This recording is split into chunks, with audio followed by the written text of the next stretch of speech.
गावाजवळच्या शहरात माया नावाची एक देखणी हुशार मुलगी राहत होती. बोलण्यात गोड, वागण्यात समजूतदार, पण तिच्या मनात काय चाललंय हे कुणालाच कळत नव्हतं. मायाचं प्रेम होतं अमोलवर. अमोल साधा, प्रामाणिक, जीव ओतून प्रेम करणारा. माया त्याला स्वप्न दाखवायची. आपण लग्न करू, आपलं एक छोटंसं घर असेल, सुखी संसाराचं स्वप्न. पण त्याचवेळी मायाच्या आयुष्यात राहुलही होता. राहुल श्रीमंत, स्मार्ट, शहरात मोठी ओळख असलेला. राहुलसमोर माया वेगळीच कहाणी बनवायची. माझं घरचं कोणीच मला समजून घेत नाही, तूच माझा आधार आहेस. दोघांनाही वाटायचं माया फक्त माझी आहे.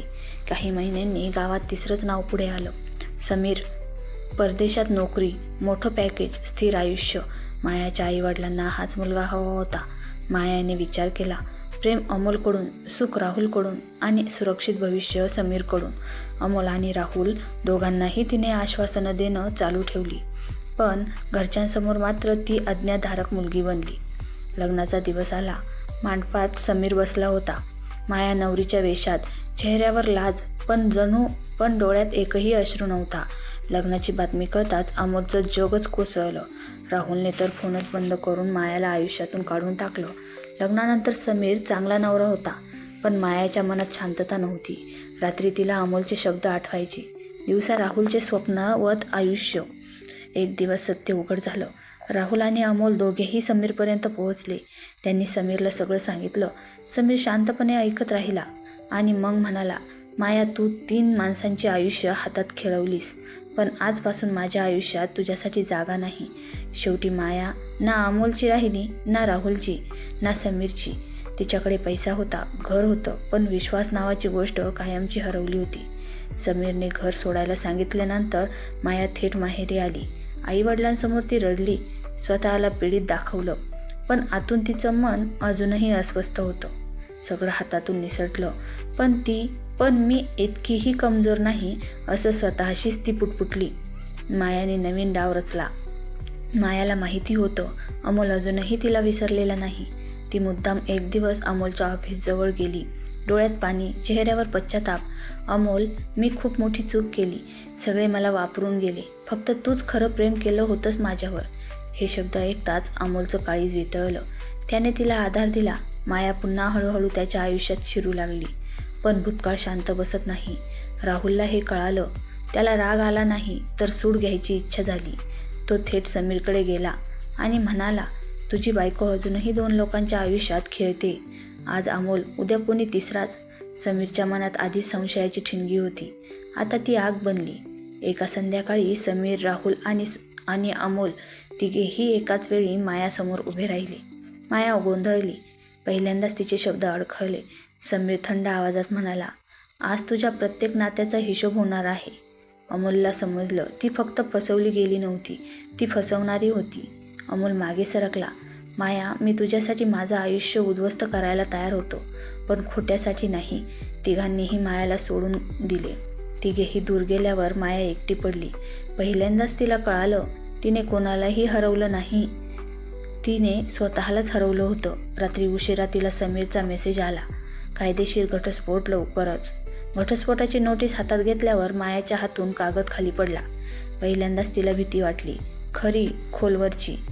समाजात बातमी पसरायला वेळ लागला नाही. तीच ती मुलगी ना, 3 लोकांना फसवून तिसऱ्याशी लग्न करणारी. हे शब्द कानावर पडताच मायाला घराबाहेर पडणंही कठीण होत झालं. इकडे अमोल पूर्णपणे बदलला होता. मायासाठी रडणारा अमोल आता स्वतःसाठी उभा राहत होता. त्याने नवीन नोकरी स्वीकारली, जुनी आठवण जाळून टाकली. एक दिवस त्याला मायाचा फोन आला. तो फोन कट केला. पहिल्यांदाच मायाला कळालं, गमवणं म्हणजे काय असतं. राहुल शांत बसणारा नव्हता. त्याने सोशल मीडियावर सगळे पुरावे टाकले. Chats, photo, voice records. मायाचं नाव पूर्णपणे मळलं. आईवडिलांनीही पाठ फिरवली. अमोलची मान खाली घालायला लावलीस, आमची मान खाली घालायला लावलीस. हे शब्द तिच्यासाठी चाबकासारखे होते. कोर्टात समीर शांत होता. मायाने माफी मागितली, रडली, हात जोडले. समीर फक्त एवढाच म्हणाला, माफी मिळते, पण विश्वास परत येत नाही.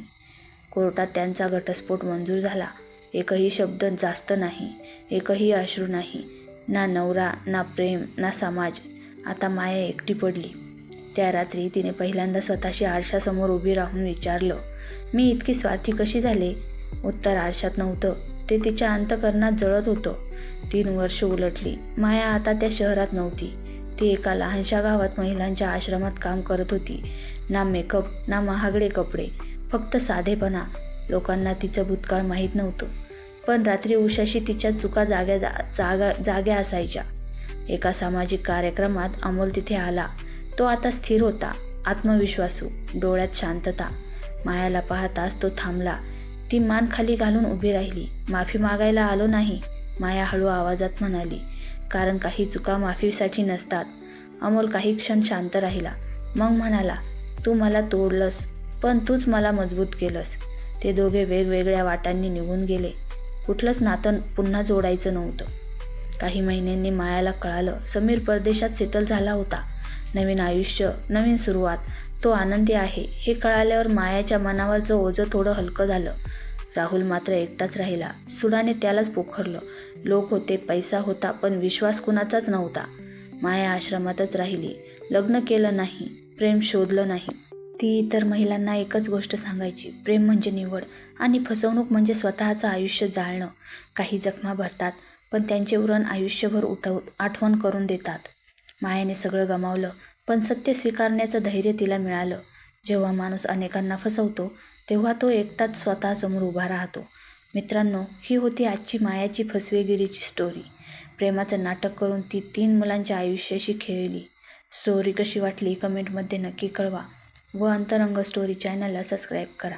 बेल आयकॉनवर क्लिक करून ऑलवर सेट करा, म्हणजे अशाच नवनवीन स्टोरीज तुम्हाला बघायला मिळतील. धन्यवाद.